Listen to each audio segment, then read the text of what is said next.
آخر کار مجبوراً اس کی دکان سے میں یہ سب اٹھا کر لے آیا ہوں۔ امام صاحب نے کہا مجھے یہ ہینگ نہیں چاہیے، تم اسے فوراً لے جاؤ اور واپس کر کے آؤ۔ اس نے کہا حضرت آپ ہی کے کہنے پر لے کر آیا ہوں، آپ تھوڑا سا تو لے لیں۔ آپ نے کہا نہیں، میں دکاندار کی اجازت کے بغیر اس کا مال استعمال نہیں کر سکتا، جیسے لے کر آئے ہو لے جاؤ، فوراً واپس رکھو۔ اس طرح سے میراج الدین ان تمام ہینگ کی بوریوں کو اٹھاتا ہے اور اکیلے اٹھا کر واپس لے جاتا ہے۔ کچھ دیر کے بعد واپس آیا۔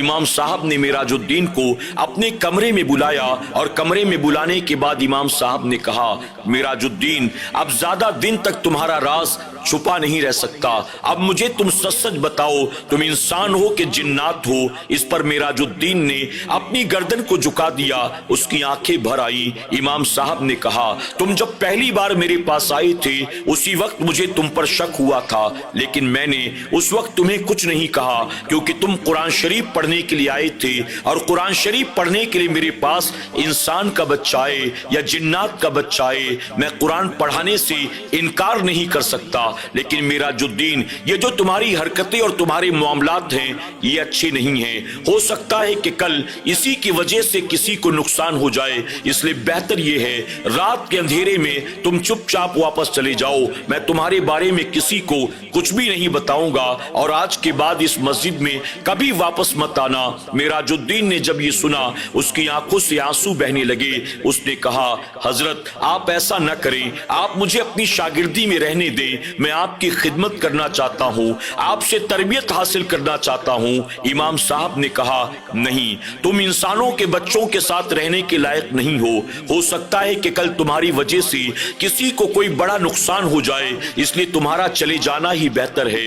میراج الدین نے بہت اصرار کیا لیکن امام صاحب نے صاف صاف انکار کر دیا۔ میراج الدین نے امام صاحب کو بتایا حضرت آپ جس نیم کے پیڑ کے نیچے بیٹھ کر بچوں کو قرآن شریف پڑھایا کرتے ہیں میں اسی نیم کے پیڑ کے اوپر رہا کرتا تھا، میں نے آپ کے قرآن شریف کی تلاوت کو سنا، مجھے اتنا پسند آیا کہ میں نے یہ ارادہ کر لیا تھا میں آپ کا شاگرد بن جاؤں گا اور آپ ہی کی طرح قرآن شریف کی تلاوت کرنا سیکھوں گا۔ یہی وجہ ہے کہ مجبوراً میں انسانی بچوں کی شکل میں آپ کے پاس آیا، آپ مجھے معاف کر دیں، آپ مجھے واپس نہ بھیجیں، میں آپ کی خدمت کرنا چاہتا ہوں، میں آپ سے مزید قرآن کی تعلیم حاصل کرنا چاہتا ہوں۔ وہ بار بار اصرار کرتا رہا لیکن امام صاحب کسی بھی صورت پر ماننے کو تیار نہیں تھے۔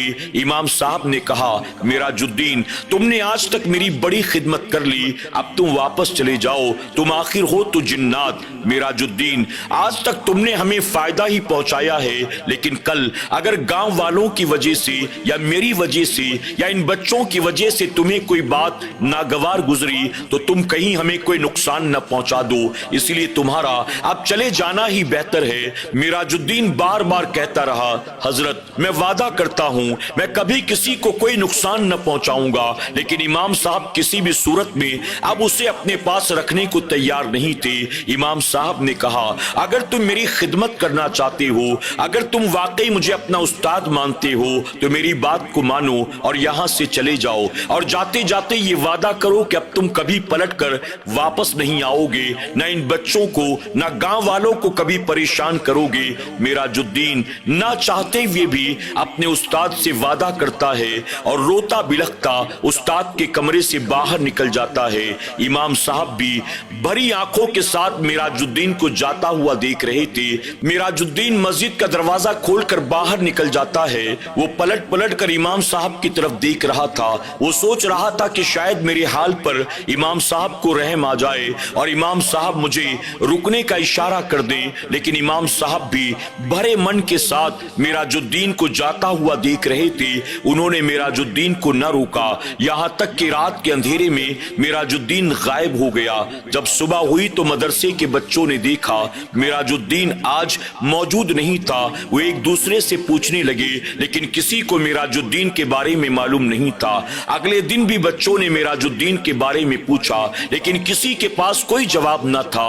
چند دنوں کے بعد آخر کار امام صاحب نے تمام بچوں اور گاؤں والوں کو بتایا وہ بچہ جس کا نام میراج الدین تھا، جو عربی پڑھنے کے لیے آیا کرتا تھا، جو مسجد میں رہتا تھا، وہ دراصل انسان کا بچہ نہیں بلکہ وہ جنات کا بچہ بچہ تھا اور ایسا ایسا اس نے کیا، اس وجہ سے میں نے اس کو واپس بھیج دیا۔ جب تمام گاؤں والوں اور مدرسے کے بچوں کو پتا چلا وہ سب کے سب حیران رہ گئے، اور اس طرح سے ایک جن کا بچہ جو انسانی بچوں کی شکل میں مسجد کے امام صاحب کے پاس قرآن شریف کی تعلیم حاصل کرنے کے لیے آیا تھا، کہیں کسی کو کوئی نقصان نہ ہو جائے، اس ڈر سے امام صاحب نے اس جنات کے بچے کو واپس بھیج دیا۔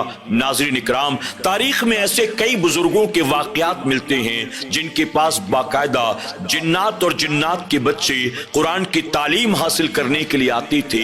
ان کے ساتھ پڑھنے والے بچوں کو یا آنے جانے والوں کو اس بات کی خبر نہیں ہوتی تھی کہ یہ انسان نہیں بلکہ جنات یا جنات کے بچے ہیں، لیکن پڑھانے والے بزرگان دین کو اس بات کی معلومات ہوا کرتی تھی اور وہ قرآن شریف کی تعلیم دینے میں کبھی پیچھے نہیں ہٹتے تھے۔ انسان ہو یا جنات ہو وہ انہیں قرآن پڑھایا کرتے تھے۔ امید کرتے ہیں کہ آج کی یہ کہانی آپ کو ضرور پسند آئی ہوگی۔